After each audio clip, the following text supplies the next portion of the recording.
Voyez-vous l'homme selon le cœur de Dieu? Qui est-il? Qu'est-il?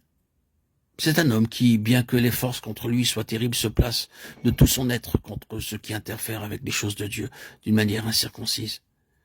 Ce qui contredit la croix du Seigneur Jésus, ce qui cherche à forcer le passage dans le royaume de Dieu autrement que par la porte de la croix, est représenté par le Philistin. Qui est ce Philistin incirconcis?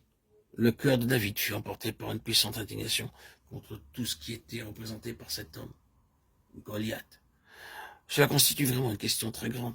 Elle n'a pas simplement à faire avec un monde pécheur. Il y a cela dans le monde qui est opposé à Dieu, qui est franchement dressé contre Dieu. L'état de péché qui est admis et avoué par la plupart des gens. C'est entièrement contre Dieu, mais ce n'est pas ce que nous avons ici. C'est autre chose qui se manifestera même parmi le peuple de Dieu et qui ne considère rien comme trop sacré pour en tirer davantage. Cela pénétrera dans une assemblée de saints à Corinthe et exigera une lettre impressionnante de l'apôtre au sujet de la sagesse naturelle, la sagesse de ce monde, s'exprimant comme la mentalité même des croyants et rendant ainsi l'évangile sans aucun effet. Cet esprit qui n'est pas soumis à la croix rampe et s'associe aux choses de Dieu et prend prise sur elles. Ce n'est pas tellement ce qui est coupable d'une manière flagrante, évidente et manifeste, mais c'est surtout la vie naturelle, qui est considérée comme tellement bonne selon les normes humaines. Le peuple du Seigneur a toujours dû rencontrer cela sous une forme ou une autre. Esdras a dû le rencontrer. Des hommes sont venus offrir leur aide pour construire la maison de Dieu. Et combien l'Église a succombé à cette sorte de choses. Si quelqu'un offre son aide pour l'œuvre du Seigneur, l'attitude immédiatement prise est « Oh, bien, c'est une aide, c'est ce que nous voulons. Prenons toute l'aide que nous pouvons obtenir. » Il n'y a aucun discernement. Néhémie a dû le rencontrer. Il y a une certaine aide qu'il est préférable de ne pas avoir. L'Église est bien mieux sans l'association des Philistins.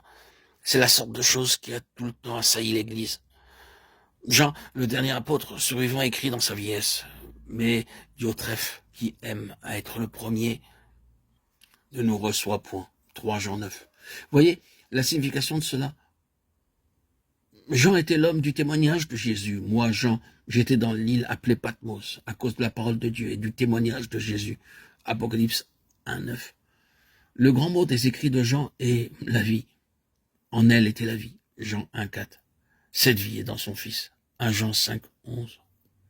Diotrephe n'a pas pu supporter cela. Si Christ entre Diotrephe, qui aime à être le premier, doit sortir. Si celui qui aime à être le premier entre, alors Christ est maintenant dehors. Maintenu dehors.